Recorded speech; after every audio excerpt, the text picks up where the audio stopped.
Welcome back to Off the Couch. My name is Dr. Lukin, always here with Timothy Meyer. One thing that's obviously been coming up, and it's everywhere on all social media, is the two wars that are going on. It's been bleeding into sessions. You know, I see a good chunk of people, maybe 20, 25 people a week, and I would say at least half, if not more, are bringing it up. And they're bringing it up for many different reasons, but one of which to process and discuss their political views and how some of these things are either fortifying their views or how it changes their views on the situation. Obviously, you and I are not politicians, so that's a little bit outside our realm, but how do you deal with it? Like, let's kind of think about it. Let's try to unpack that idea when people are bringing these politically charged, religious charged ideas into the room. Have you had something like that come up? Oh yeah, I would say nowadays about like you said, about 50% of people are bringing this stuff up. So yeah, I mean, in the room, like completely meeting people where they're at and kind of understanding what they're thinking and where they're coming from and all of that sort of stuff. But really, what I end up speaking about most is the emotional and psychological impact that all of this is having on them, right? So the conversation normally starts off with like, I don't want to say more surface level things, but more like thoughts and opinions and what people are hearing and seeing. And then usually towards the middle or end of the session, we kind of get down to like the emotional reality of what's going on. Right. And really what I end up speaking about so much is the fact that with these big conflicts or these big things that happen in the world, it could be the war in Ukraine, what's happening in the Middle East, even COVID, right? The news, right? And social media and everywhere, it's just this constant bombardment. And I think everyone knows that. But I don't think that people fully grasp how big of an impact that constant almost shoving it down your throat affects people. For sure. How so? How do you work with that? Because sometimes, to your point, like these are very meaningful beliefs for people, right? They are caught up in the current events. They're caught up in, especially in the Middle East, about the history, right? There's just so many deep-seated beliefs about it. I'm wondering how do you typically pivot? You said something, it starts with current events and then you try to pivot into managing stress. Like, how do you have a way to do that? Right. So what I don't want anyone to take away is necessarily saying like, don't watch the news or don't tune into it. No, because it is important, right? People are watching it obviously for a reason. But if you think about sort of like how our mind, brains, bodies work, right? And we think about stress and anxiety. I tell people all the time, being stressed is a really good thing. So if our stress goes up pretty high and then we're able to manage it and then it goes down relatively quickly, that's perfect, right? If you think about, way back in the day, caveman times, right? When our brain was basically formed. If we have a stressor and we resolve it, then all good. We're all good. And then we function pretty well. But chronic stress, like that's what really has such a hugely negative impact on us, right? There's no resolution anywhere. And especially with everything going on now, there's nothing, there's very little that regular people like you and I can do to resolve this. For sure. So instead of that nice, kind of up and down with stress, it goes up and then it just kind of hovers there. And that impact on our whole body, brain, and nervous system, it can really take a toll. No, I'm just thinking the way you're speaking, I could imagine everybody is right. I feel like this thumb action of scrolling, that sort of is everybody memorized it by now. So when you're scrolling and every feed is about that, to your point, people are just staying up here constantly being triggered.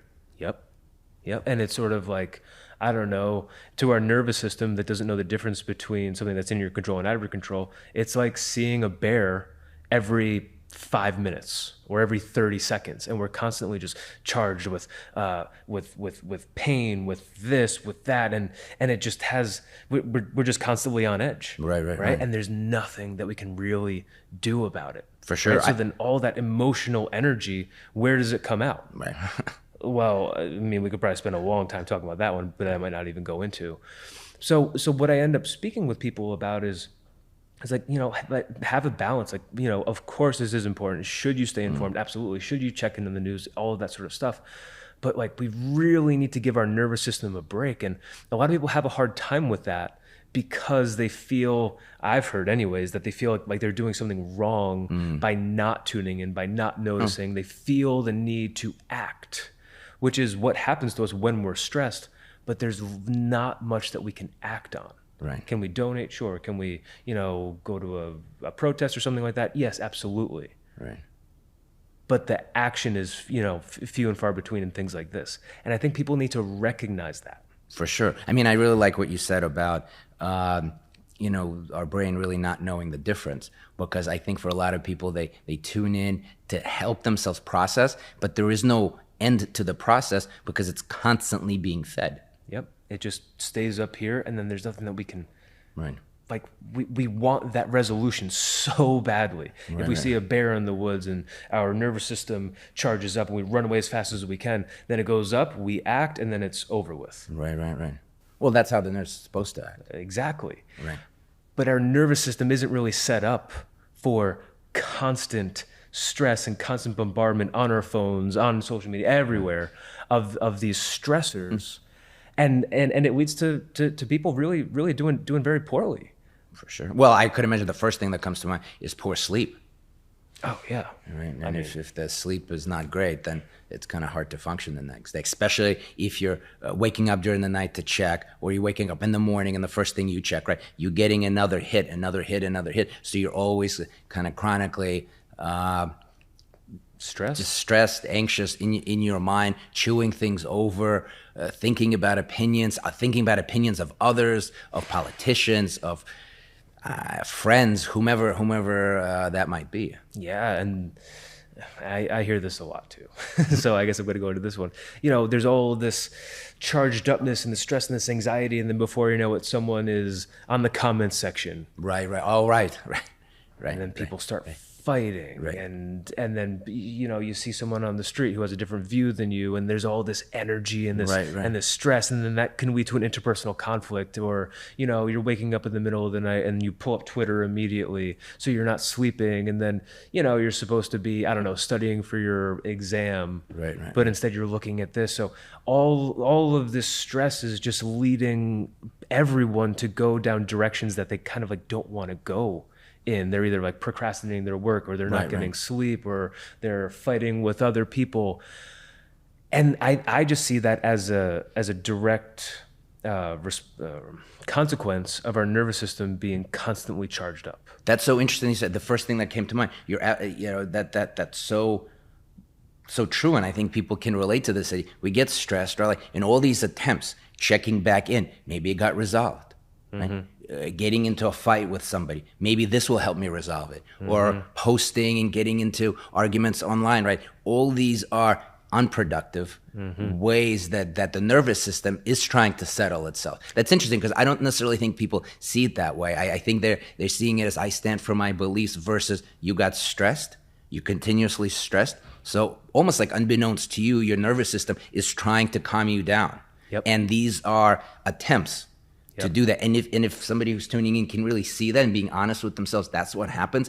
I think it just provides a completely different context to how they're dealing with it. Right. So there's all this stress on in everyone's nervous system. What's one of your go-tos that you tell people to do, or advise people to do, or encourage people to do to slow down that nervous system and manage some stress? Well, I mean, it's kind of like a two-part answer. The first thing is just so that the client and myself have that understanding, right? That it's your nervous system that's now being taxed and stressed. Because a lot of the time, that might be the way we're talking about here is like, well, of course that's what it is, right? But to get somebody from like, I'm in my mind resolving world politics to actually what's happening is just your nervous system is stressed. Yep. And it's inside of you. It's not in Ukraine. It's not in the Middle East. It's not COVID. It's just the nervous system is inside you. So, oftentimes that takes a while. Oh yeah.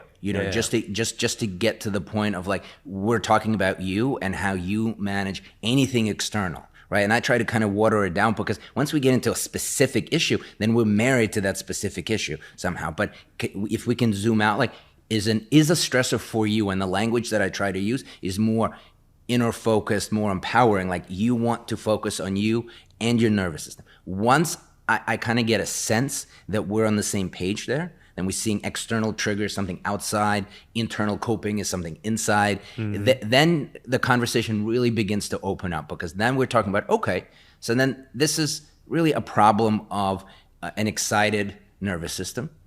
And then, as we know, we want to sort of soothe it to make sure that it comes down and gets back to homeostasis. Then I invite the client to think about, okay, so how can we do that?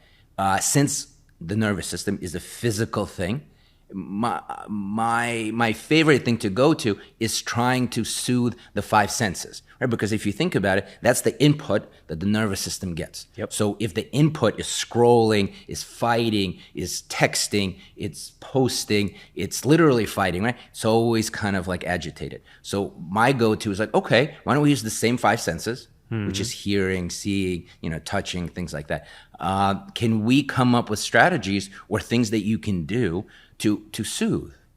For instance, something as simple as we walk around, especially here in the Northeast, just overstimulated all the time, right? With noise and lights. Just something like, maybe think about when you're in your room, lower the lights a little, right? Just give your vision a little bit of a reprieve.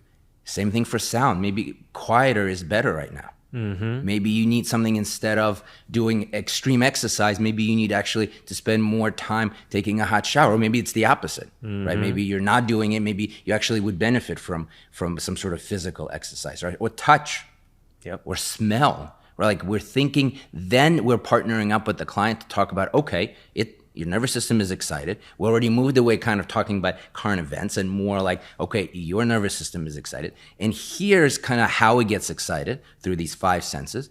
Let's think about ways of reducing that stimulation, right? So then we're partnering up. Then it's not like me telling like, well, I think you should do X, Y, and Z, because I don't know if that's going to work.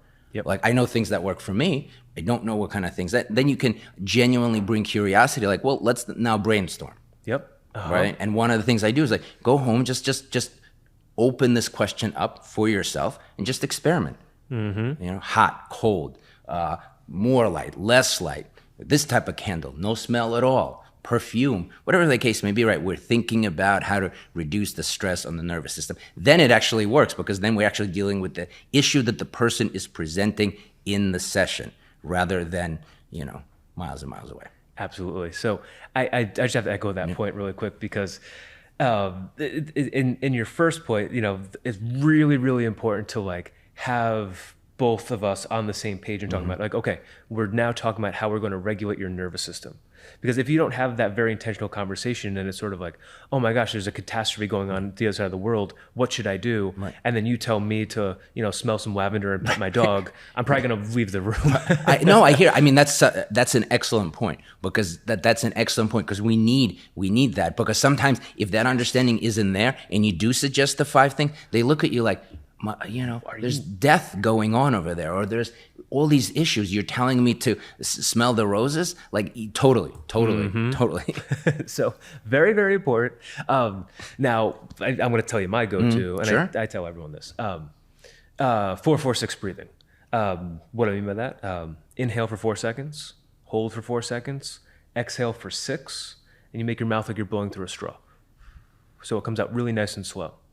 That long exhale is really the most important part, because as we're exhaling, that's how our nervous system winds down, right? So if you think about when we're panicked and anxious, we hyperventilate. It's like in, and that charges up our nervous system more and more and more and more, right?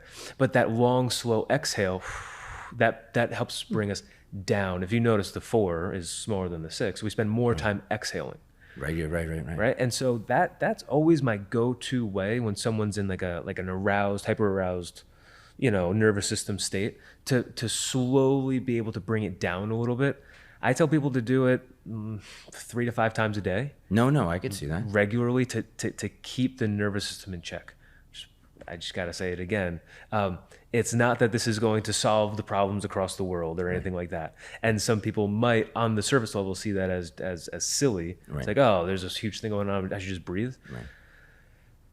Well, the answer is yes, because you have to take care of yourself and your nervous system that's going through all of this. Right, for sure. And in a way, the one thing that came to mind when you're talking about the breathing, it also mimics, the nervous system being agitated, then staying in a particular agitated state, and then taking the time to reduce the stress, right? It mimics exactly, the breath, I should say, mimics exactly what happens to the nervous system, and this is one way to train it.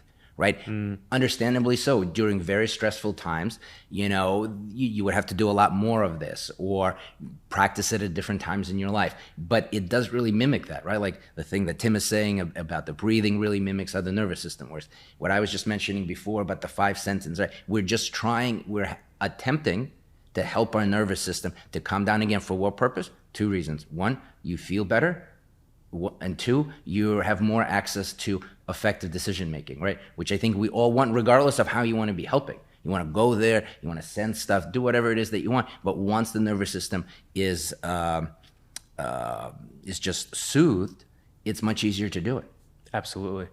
And I'm also going to throw this out there too. I would encourage everyone to, I encourage lots of people to think about how you manage stress during other times. This isn't the first time that we all feel stress. You felt stress hundreds, thousands of times. What did you do in the past? Does exercise work for you? For sure. Well, maybe we should be exercising. Does taking a walk work for you? Well, we should be doing that. I don't want people to forget about all of the previously established things that they do to take care of themselves. Right. Excellent point. And really just ramp it up. For sure. And unfortunately, kind of like the opposite happens. Like a lot of times people's go-to regular self-care coping skills, just kind of go out the window because we're inundated with watching this and doing that. For sure. So really just an invitation to think about 2 years ago, how you managed your stress then. Those are probably some really great ways for you to manage your stress nowadays. 100%. And it's that idea. And the one thing that came to mind, and this is where a therapist could potentially be helpful. How do we get a person who feels like while reading the news is there cognitively, and to bring that person from oh my God, I need to do X, Y, and Z, I need to read everything I can, to wait a second, I need to focus on my nervous system to soothe it, to calm it down so I can actually be helpful. And that's in a way where the skill of the clinician comes in, right? Because if you think about it, it's the willingness of the client to be able to see and resonate with what the clinician is bringing up. Yep. Right? Because in a way, just how we started earlier, sometimes when a person's like, oh my God, all this is happening, what am I going to do? And the therapist just goes we should probably do some breathing, right? There's such a disconnect. Oh yeah. Between the intention of the client and the intention of the therapist. And because they're not connected in any way, nobody is going to do any of the things that you and I are talking about. So that's why it's so paramount, if you're in therapy or if you're considering it or on your own, to be able to see why the things that Tim and I are talking about could be helpful. And to me, that willingness to see it that way for your own benefit is where the treatment is most effective. Because the things that Tim and I are talking about, you could Google that. Dr. Google knows exactly the 2 things that we just talked about. But the skill comes in how we get person to be in their mind elsewhere, to now seeing how a breath could actually be helpful to you in your moment, have a buy-in, have a willingness to do it consistently. And that's sort of where I think therapy could be most helpful. Yeah, I couldn't agree more. All right. Awesome. Thank you guys for tuning in. Take care. Bye.